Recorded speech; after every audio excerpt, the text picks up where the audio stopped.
తెలుగు దినపత్రికలోని ముఖ్య వార్తలను చూద్దాం. పిల్లలు ప్రాణాలు పోతే తప్ప స్పందించరా? మాగనూరు పాఠశాల మధ్యాహ్న భోజన కలుషితంపై హైకోర్టు ఆగ్రహం. అధికారులు నిద్రపోతున్నారా అంటూ నిలదీత. విద్యార్థులు అస్వస్థతకు గురైతే తక్షణం చర్య చేపట్టరా అని మండిపాటు. పూర్తిస్థాయి నివేదికను సమర్పించాలని ప్రభుత్వానికి ఆదేశం.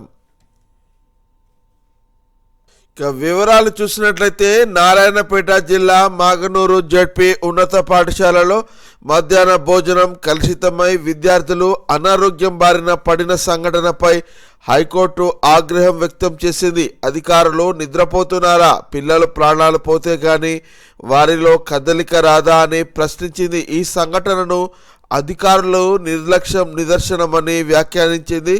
సర్కారు పాఠశాలలోని ప్రభుత్వం మెను ప్రకారం మధ్యాహ్న భోజనం పెట్టడం లేదని, ప్రైవేట్ అన్ఎయిడెడ్ పాఠశాలలో ఈ పథకాన్ని అమలు చేయడం లేదని హైదరాబాద్కు చెందిన కె అఖిల్, శ్రీ గురు తేజ ప్రజా ప్రయోజన వ్యాజ్యం దాఖలు చేశారు. దీనిపై ప్రధాన న్యాయమూర్తి జస్టిస్ ఆలోక్ అధారే, జస్టిస్ కె శ్రీనివాసరావులతో కూడిన ధర్మాసనం బుధవారం విచారణ చేపట్టింది. పిటిషనర్ తరఫు న్యాయవాది చిక్కుడు ప్రభాకర్ వాదనలు వినిపించారు. ఇటీవల మాగనూరు ఉన్నత పాఠశాలలో మధ్యాహ్న భోజనం వికటించి 50 మంది అస్వస్థతకు గురయ్యారు. వారం రోజులు కాకుండానే మళ్ళీ అదే పాఠశాలలో మరో 29 మంది అనారోగ్య పాలయ్యారు. కరీంనగర్ జిల్లా బూర్గపల్లి మండలం గంగాధర గ్రామంలో కూడా ఇటీవల 20 మంది విద్యార్థులు ఇలాంటి పరిస్థితి ఎదుర్కొన్నారు అంటూ ఒక వార్తనైతే చూడవచ్చు. ఇక మధ్యాహ్న భోజన తనిఖీ జిల్లా స్థాయి టాస్క్ ఫోర్సును ఫుడ్ పాయిజన్ ఘటన నేపథ్యంలో సర్కారు నిర్ణయం. మరొక పక్క ఇకపై రోజు కమిటీ సభ్యులు తిన్నాకే విద్యార్థులకు భోజనం. పాఠశాల విద్యాశాఖ సంచాలకుడు ఈవి నరసింహారెడ్డి మాగనూరు ఉన్నత పాఠశాల సందర్శన అంటూ మరొక వార్తను చూడవచ్చు. హైకోర్టు చేసిన కీలక వ్యాఖ్యలు చూసినట్లయితే అధికారుల్లో మానవత్వం కరువైంది. అధికారులకు పిల్లలు లేరా? ఇలాంటి సంఘటనపై ఇలాగే స్పందిస్తారా? కలుషితాహారం పెట్టడమే గాక విద్యార్థులు అస్వస్థతకు గురైతే తక్షణ చర్యలు చేపట్టరా? అధికారుల్లో కనీస మానవత్వం కరువైంది. నిర్లక్ష్యం ఎక్కువైంది. మమ్మల్నే నిర్ణయం తీసుకోమని చెబితే జిల్లా విద్యాశాఖ అధికారిని సస్పెండ్ చేస్తామంటూ హైకోర్టు వ్యాఖ్యానించినట్టు ఇక్కడ వార్తను చూడవచ్చు. మరొక టాప్ న్యూస్ చూసినట్లయితే రిజర్వేషన్ల కోసం హిందూనంటే అనుమతించం, ఇది రాజ్యాంగాన్ని మోసం చేయడమే, రిజర్వేషన్ల స్ఫూర్తికే విరుద్ధం. సుప్రీంకోర్టు కీలక తీర్పు. ఎస్సీ ధ్రువపత్రం కోసం క్రైస్తవ పిటిషనర్ దాఖలు చేసిన వ్యాజ్యం కొట్టివేత. వేరే మత విశ్వాసాలను అనుసరిస్తూ కేవలం రిజర్వేషన్ల ప్రయోజనాలు పొందడానికే తమను తాము హిందువులుగా పేర్కొనడానికి సుప్రీంకోర్టు తీవ్రంగా తప్పుపట్టింది. ఇది రాజ్యాంగాన్ని మోసం చేయడమేనని పేర్కొంది. క్రైస్తవ మతంలోకి మారిన ఓ మహిళకు షెడ్యూల్ కుల ధృవీకరణ పత్రాన్ని నిరాకరిస్తూ మద్రాస్ హైకోర్టు నిర్ణయాన్ని సమర్థించింది. కేవలం ఉద్యోగ ప్రయోజనాల కోసం ఆ మహిళ తాను హిందువునని పేర్కొనడాన్ని justice Pankaj Mittal, justice R మహాదేవ్లను ధర్మాసనం 21 పేజీల తీర్పులో తప్పుపట్టింది. ఇంకో కీలక అంశాన్ని కూడా తీర్పులో ప్రస్తావించింది. వేరే మతంలోకి మారాలనుకునేవారు ఆ మతానికి చెందిన సిద్ధాంతాలను, సూత్రాలను, ఆధ్యాత్మిక ఆలోచనలను సంపూర్ణంగా విస్మరించడం కీలకమని స్పష్టం చేసింది. మారే మతంపై ఎలాంటి విశ్వాసం లేకుండా మత మార్పిడి ఉద్దేశం కేవలం రిజర్వేషన్ల ప్రయోజనాల కోసమే అయితే అనుమతించం అంటూ ఒక వార్తను అయితే చూడవచ్చు. ఇక మరొక వార్త చూసినట్లయితే లెబనాన్లో శాంతి వీచికలు. హెజ్బొల్లాలో అనుమతులకు వచ్చిన కాల్పుల విరమణ ఒప్పందం. దాడులు ఆపేసిన ఇజ్రాయెల్. బీరుట్ సహా పలు ప్రాంతాల్లో ప్రజల సంబరాలు. వివరాలు చూసినట్లయితే బాంబు దాడులు, కాల్పుల మూతలతో చానాళ్లు అట్టుడుకుతున్న లెబనాన్లో నవోదయం వెల్లివిరిసింది.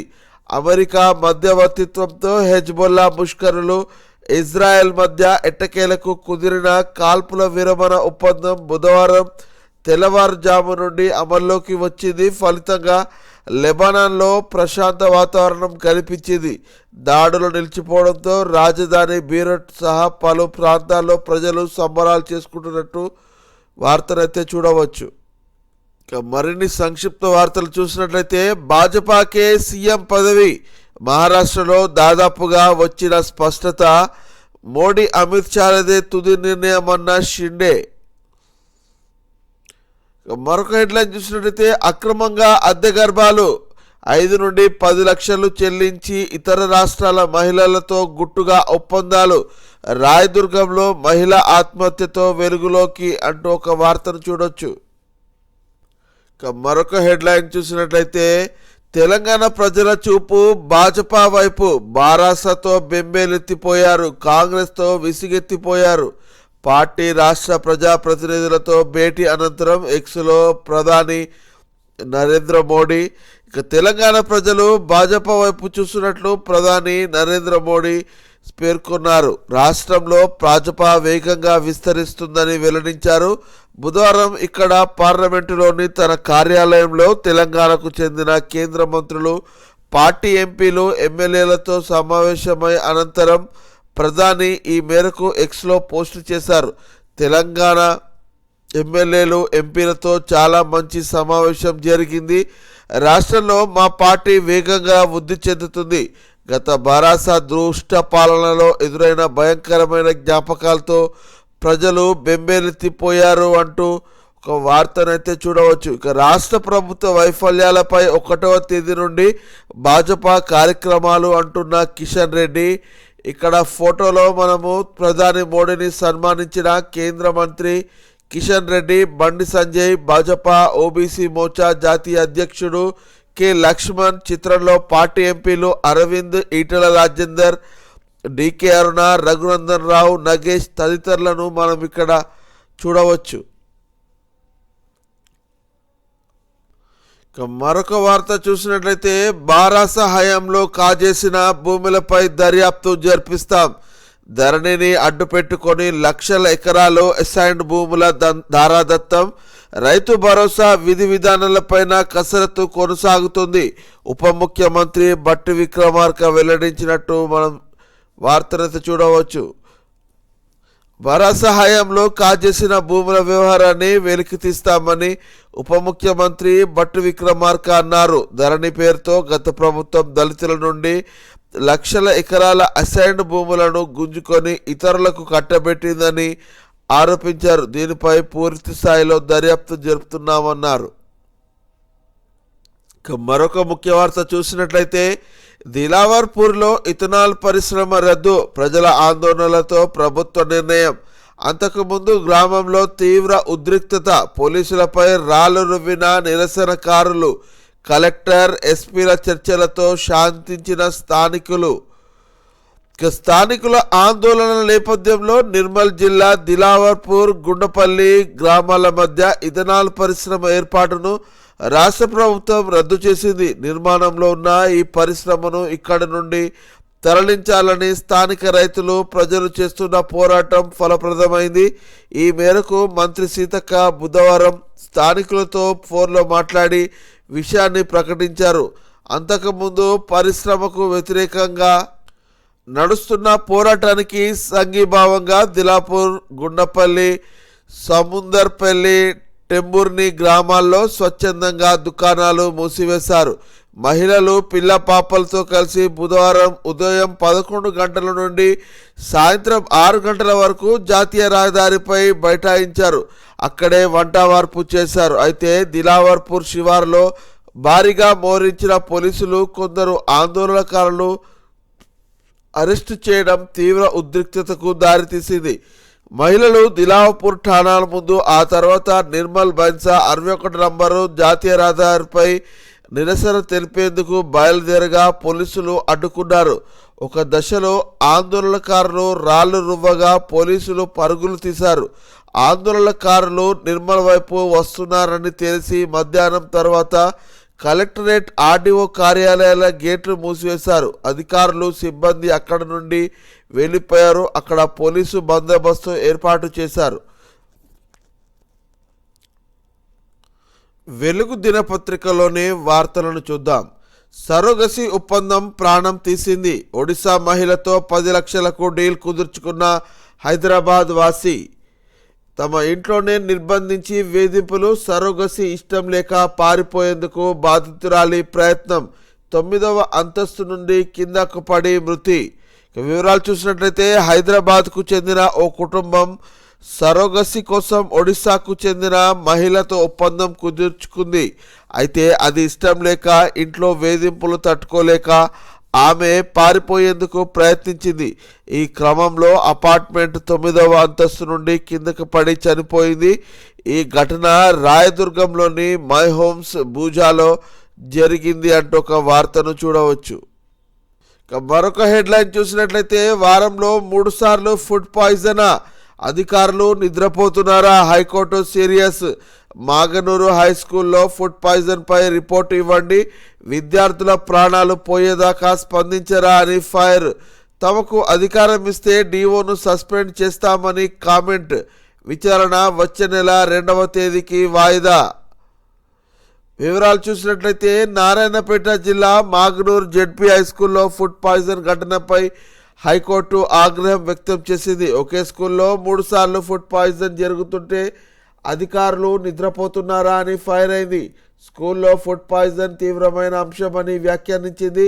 ఇక పాఠశాలలో మధ్యాహ్న భోజనంలో నాణ్యత పాటించడం లేదని, ప్రైవేట్ స్కూల్లో ఫీజు నియంత్రణకు కమిటీని నియమించాలనే నిబంధనను ప్రభుత్వం అమలు చేసేలా ఉత్తర్వులు ఇవ్వాలంటూ హైదరాబాద్కు చెందిన help the people charitable trust అధ్యక్షుడు కీర్తినీడి అఖిల్ శ్రీ గురు తేజ ప్రజా ప్రయోజన వాద్యం దాఖలు చేశారు. దీనిపై బుధవారం చీఫ్ జస్టిస్ ఆలోక్ ఆధారే, జస్టిస్ కె శ్రీనివాసరావుతో పాటు కూడిన డివిజన్ బెంచ్ విచారణ చేపట్టింది.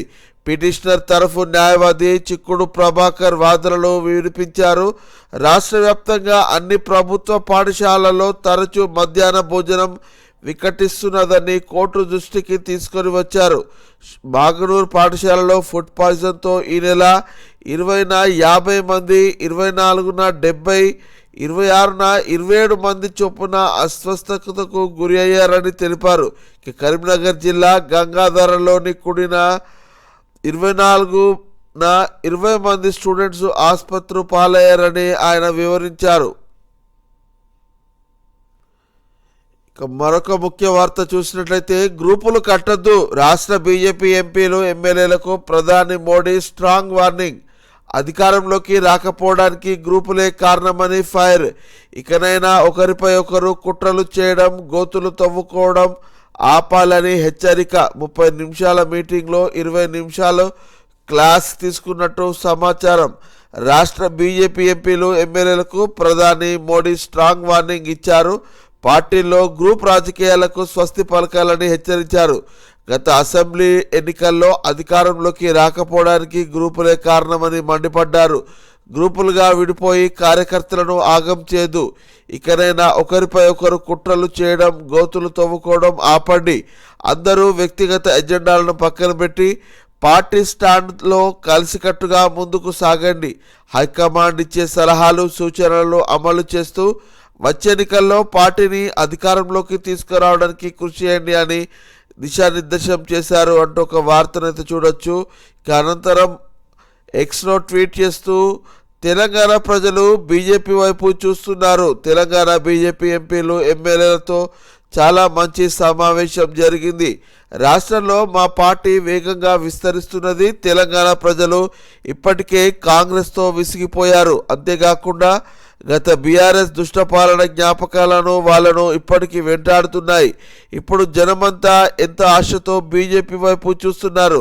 కాంగ్రెస్, బీఆర్ఎస్ ప్రజా వ్యతిరేక విధానాలపై బీజేపీ ఎప్పుడు పోరాడుతూనే ఉంటుంది. అభివృద్ధి ఎజెండాను ప్రజలు వివరిస్తూనే ఉంటుంది అంటూ ట్విట్టర్లో ప్రధాని మోడీ స్పందించినట్టు ఇక్కడ వార్తనైతే చూడవచ్చు. ఇక మరొక వార్త చూసినట్లయితే మోడీ అమిత్ షాదే తుది నిర్ణయం, సీఎం ఎంపిక విషయంలో ప్రధాని మోడీ అమిత్ షాదే తుది నిర్ణయం అని శివసేన చీఫ్ ఏక్నాథ్ షిండే చెప్పారు. సీఎం ఎంపిక విషయంలో బీజేపీ హైకమాండ్కు తన పూర్తి మద్దతు ఉంటుందని, ఈ విషయంలో తాను ఎలాంటి అడ్డంకులు సృష్టించబోనన్నారు అంటూ ఒక వార్తను చూడవచ్చు. ఇక రాష్ట్రంలో పెరుగుతున్న గంజాయి బాధితులు రాష్ట్రంలో గంజాయి బాధితుల సంఖ్య రోజు రోజుకు పెరిగిపోతున్నదని TG NAB director Sandeep Shandilya ఆందోళన వ్యక్తం చేశారు. డ్రగ్ ఇంజెక్షన్ వినియోగంలో హైదరాబాద్ దేశంలోనే 5వ స్థానంలోనే ఉన్నదని తెలిపారు. తమిళనాడులో భారీ వర్షాలు కురుస్తున్నాయి. తిరువరూర్, తిరుపతి, రెజంపొడి, ముత్తిపేట, మైల్దుత్తురై, వేదారణ్యం దాని పరిసరాల ప్రాంతంలో వేల ఎకరాల్లో పంటలు దెబ్బతిన్నాయి. లోతట్టు ప్రాంతాల్లో నీరు నిలిచిపోయింది. పలు ప్రాంతాల్లో స్కూళ్లకు, కాలేజీలకు సెలవు ప్రకటించారు అంటూ ఒక వార్తను చూడవచ్చు.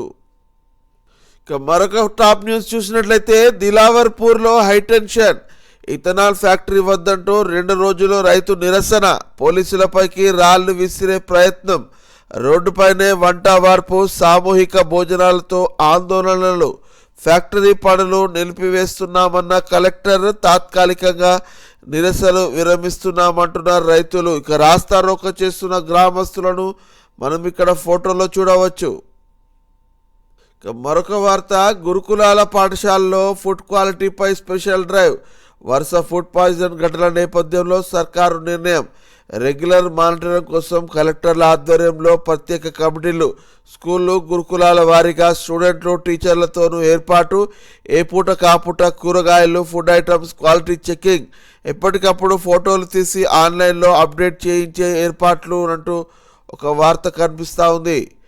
ఇక భూసేకరణకు కొత్త విధానం, మార్కెట్ రేటుకు తగ్గట్టు పరిహారం ఇచ్చేలా ప్రతిపాదనలు, భూసేకరణ చట్టాన్ని సవరించే యోచనలో రాష్ట్ర సర్కారు, రైతులకు న్యాయం చేసే దిశగా మార్పులు చేయాలని నిర్ణయం, ఇప్పటికే అనుకున్న పనులకు 50,000 ఎకరాలు అవసరం, బీఆర్ఎస్ హయాం నుంచి సజావుగా సాగర్ని భూసేకరణ అంటూ మరొక వార్తను చూడవచ్చు.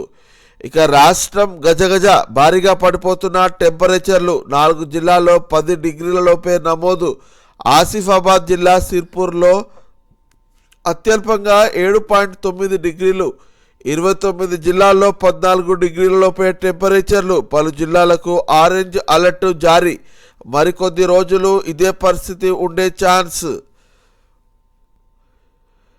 ఇక చలితో రాష్ట్రం గజగలాడుతుంది. రాత్రి టెంపరేచర్లు విపరీతంగా పడిపోతుండటంతో ప్రజలు వణికిపోతున్నారు. దాదాపు అన్ని జిల్లాల్లోనూ 15 డిగ్రీల కన్నా తక్కువ టెంపరేచర్లే రికార్డ్ అవుతున్నాయి. ఏజెన్సీ ఏరియాలతో పాటు రాష్ట్రంలోని చాలా ప్రాంతాల్లో సాయంత్రం 6 గంటల నుండే చలిగాలులు వీస్తున్నాయి అంటూ వార్తలు చూడవచ్చు. ఇక్కడ పట్టికలో వివిధ టెంపరేచర్లను జిల్లాల వారీగా చూడవచ్చు. ఇక మరొక హెడ్లైన్ చూసినట్లయితే కేటీఆర్ విచారణపై రాజ్భవన్ సైలెన్స్, ఫార్ములా ఈ రేసు కేసులో నెల గడుస్తున్న ఫైల్ పెండింగ్, ఏసీబీ ప్రాసిక్యూషన్కు గవర్నర్ అనుమతి కోరిన ప్రభుత్వం, సీఎం కామెంట్స్తో మరోసారి చర్చ, పర్మిషన్ రాకుండా కస్టడీలోకి తీసుకొని విచారించే యోచనలో సర్కార్, ఫార్ములా ఈ రేస్ కేసులో మాజీ మంత్రి కేటీఆర్ ప్రాసిక్యూషన్పై రాజ్భవన్ సైలెన్స్ మెయింటైన్ చేస్తున్నది. దీంతో ఈ కేసు ఎటుమలుపు తిరుగుతుందోనన్న సందిగ్ధం నెలకొన్నది. నెల కిందట ప్రాసిక్యూషన్ కోసం గవర్నర్ అనుమతి కోరుతూ రాష్ట్ర ప్రభుత్వం లేఖ పంపింది. సీఎం రేవంత్ కూడా తన సోదరుడి కుమారుడి వివాహం ఆహ్వాన పత్రికను ఇచ్చేందుకు గవర్నర్ జిష్ణుదేవ్ వర్మను ప్రత్యేకంగా కలిసి సందర్భంలో ఈ అంశాన్ని ప్రస్తావించినట్లు తెలిసింది. అయినప్పటికీ గవర్నర్ ఇంకా నిర్ణయం తీసుకోలేదు. ఆ తర్వాత గవర్నర్ ఢిల్లీకి వెళ్ళి వచ్చారు. ఈ సందర్భంగా ఆయన అటార్నీ జనరల్ నుంచి న్యాయ సలహానం తీసుకున్నారనే చర్చ జరిగింది అంటూ ఒక వార్తను చూడవచ్చు. మరొక ప్రక్క వార్త చూసినట్లయితే రైతు భరోసా 0, రుణమాఫీని అరసున్నా, 20,000 కోట్ల రైతు భరోసాను ప్రభుత్వం ఎగ్గొట్టింది అంటున్న కేటీఆర్, రైతులు ఆగమవుతున్న మంత్రివర్గ ఉపసంఘంలో చలనం లేదు. అసలు ఇస్తారో ఇయ్యరో అని రైతులు ఆందోళన చెందుతున్నారు. పింఛన్ల కోసం వృద్ధులు రోడ్డెక్కాల్సిన పరిస్థితి ఏర్పడింది అంటూ కామెంట్ చూడవచ్చు. ఇక సన్నొడ్ల రేట్లు పైకి. సర్కారు బోనస్తో ధర పెంచుతున్న వ్యాపారులు, మిల్లర్లు. 2,800 నుంచి 3,000 రేట్లతో కొనుగోలు. బియ్యం ఎగుమతిపై కేంద్రం నిషేధం ఎత్తివేతతో భారీ డిమాండు. 10 రోజుల్లో మారిన సీను. రైతుల వద్దకే వచ్చి కొంటున్న వ్యాపారులు. ఇక ఆర్ఎన్ఆర్ క్వింటాల్కు 3,100, జై శ్రీరామ్కు 3,000 పలుకుతున్నట్లు ఇక్కడ వార్తనైతే మనము చూడవచ్చు. ఇక మరొక వార్త చూసినట్లయితే సంక్షేమ భవన్పై బీఆర్ఎస్ఎస్వి దాడి. రాష్ట్రంలో జరుగుతున్న ఫుడ్ పాయిజనింగ్ ఘటనకు నిరసనగా మాసబ్ ట్యాంక్లోని సంక్షేమ భవనంపై బీఆర్ఎస్ఎస్వి కార్యకర్తలు దాడి చేశారు. బుధవారం మధ్యాహ్నం సంక్షేమ భవన్ అవుట్గేట్ నుండి BRSV central president Gellu Srinivas ఆధ్వర్యంలో సుమారు 30 మంది లోపలికి వచ్చి భవన్ ఎంట్రన్స్లో అద్దాలు ధ్వంసం చేశారు. భవన్ పైకి వెళ్లేందుకు ప్రయత్నించగా సెక్యూరిటీ సిబ్బంది అడ్డుకున్నారు. అనంతరం భవన్ ముందు బైఠాయించి ప్రభుత్వానికి వ్యతిరేకంగా నినాదాలు చేశారంటూ ఒక వార్తను ఇక్కడ చూడవచ్చు. నమస్తే తెలంగాణ దినపత్రికలోని ముఖ్య వార్తలను చూద్దాం. పిల్లలతో చెలగాటమా, ప్రాణాలు పోతే గానీ స్పందించరా, వారంలో 3 సార్లు భోజనం వికటిస్తుందా, తనిఖీలు చేయాల్సిన అధికారులు నిద్రపోతున్నారా, పాలకులు అధికారుల్లో నిర్లక్ష్యం తాండవిస్తున్నది, మీ పిల్లలకు కూడా ఇలాగే జరిగితే ఊరుకుంటారా, మాగనూరు ఘటనపై నివేదికకు వారం కావాలా, నాన్ బెయిలబుల్ వారెంట్ జారీ చేస్తే అన్నీ వస్తాయి, హాస్టల్ పిల్లల అవస్థలపై నిప్పులు చెరిగిన హైకోర్టు అంటూ ఒక వార్తను చూడవచ్చు. మరొక హెడ్లైన్ చూసినట్లయితే సర్కారుపై గెలిచిన దిలావర్పూర్ రైతు, ఇథనాల్ ఫ్యాక్టరీ ఏర్పాటు రద్దు, పరిశ్రమను వ్యతిరేకించిన 4 గ్రామాలు, ఏడాది పోరాటం ఎట్టకేలకు విజయవంతం, పరిశ్రమను నిలిపివేస్తున్నట్టు కలెక్టర్ ప్రకటన, గ్రామాల ప్రతినిధులతో చర్చలు సఫలం, ఇథనాల్ ఫ్యాక్టరీతో మాకు సంబంధం లేదు, కాంగ్రెస్ ఆరోపణలు అవాస్తవం అంటూ తలసాని శ్రీనివాస్ యాదవ్.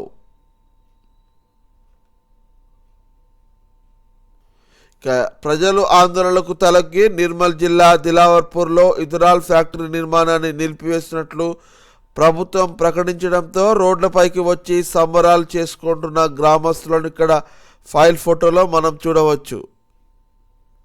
మరొక వార్త చూసినట్లయితే బీఆర్ఎస్ గురుకులాల బాట, ఆర్ఎస్ ప్రవీణ్ కుమార్ సారథ్యంలో కమిటీ గురుకులాలు కేజీబీవీ స్కూళ్లలో పరిశీలన, 30 నుండి వచ్చే నెల 7 వరకు పర్యటన, బీఆర్ఎస్ వర్కింగ్ ప్రెసిడెంట్ కేటీఆర్ వెల్లడి.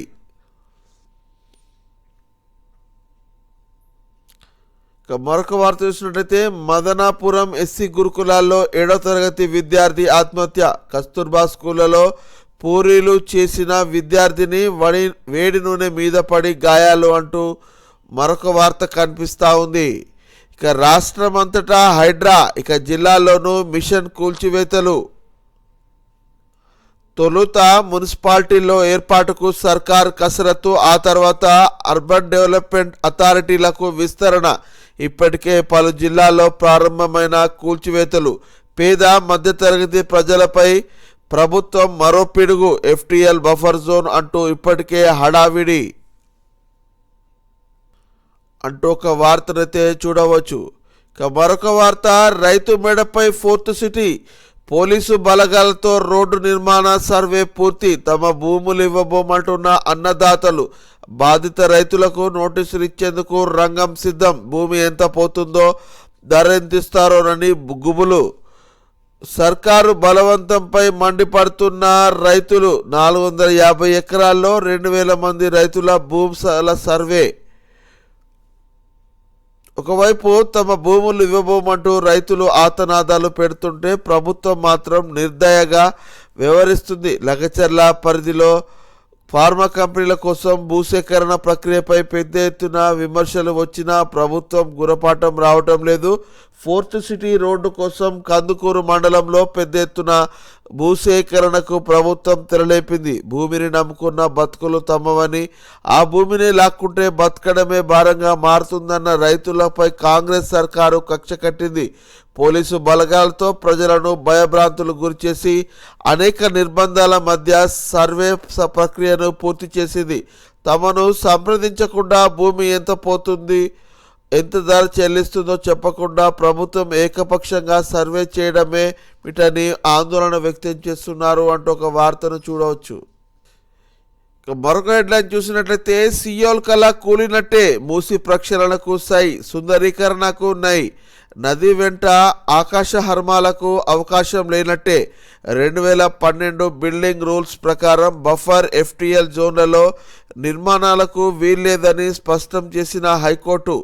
వివరాలు చూసినట్లయితే దక్షిణ కొరియా రాజధాని సియోల్ నగరంలో చాంగ్చై చున్ ఉపనది ప్రవహిస్తున్నట్టుగా మన హైదరాబాద్ నగరం మధ్య నుంచి మూసీ నది ప్రవహిస్తున్నది. అందుకే సీఎం రేవంత్ రెడ్డి మనల్ని సియోల్ టూర్కు పంపారు. చాంగ్చై చున్ చుట్టుపక్కల ఎన్నో ఆకాశర్మాలు, వాటిలో పలు రెస్టారెంట్లు వచ్చినాయి. అవన్నీ పబ్లిక్ ప్రైవేట్ పార్ట్నర్షిప్ విధానంలో వచ్చిన ప్రాజెక్టులు. హైదరాబాదులో మూసీ పరిసర ప్రాంతాలను కూడా అలా తయారు చేసే ప్రపంచంలోనే గుర్తింపు వస్తుంది. దక్షిణ కొరియా పర్యటన సందర్భంగా భువనగిరి ఎంపీ చామల కిరణ్ కుమార్ రెడ్డి మరికొందరు రాష్ట్ర మంత్రులు సియోల్లో చాంగ్చై చున్ ఉపనది పక్కన నిలబడి మూసీ సుందరీకరణపై రేవంత్ ప్రభుత్వం ప్రణాళికలను వెల్లడించిన తీరిది అంటూ ఒక వార్త కనబడతా ఉంది. ఇక మూసీలో పెద్ద ఎత్తున కూల్చివేతలు ఉండవు. రాష్ట్ర ప్రభుత్వం మాటకు అట్లాగే చెప్పింది. అవసరం మేరకే ఇండ్లు తొలగిస్తామన్నది, వారికి ఇండ్ల నిర్మాణం ప్యాకేజీ ఇస్తానన్నది అంటూ ఎంపీ సురేష్ రెడ్డి ప్రశ్నకు కేంద్రం జవాబు ఇచ్చిందంటూ ఒక వార్త చొరబడుతుంది. ఇక మరొక హెడ్లైన్ చూసినట్లయితే కరెంటోళ్ళ కాసుల దందా, విద్యుత్ శాఖలో పైసలు లేనిదే పని కాదు, లంచాల మత్తులో ఇంజనీర్లు, ఏసీబీ వరుస దాడులు, ఇప్పటికే 10 మందికి పైగా రెడ్ హ్యాండెడ్గా పట్టివేత, లక్షల్లో జీతాలున్న లక్షణంగా ముడుపులు అంటూ ఒక వార్తను చూడవచ్చు.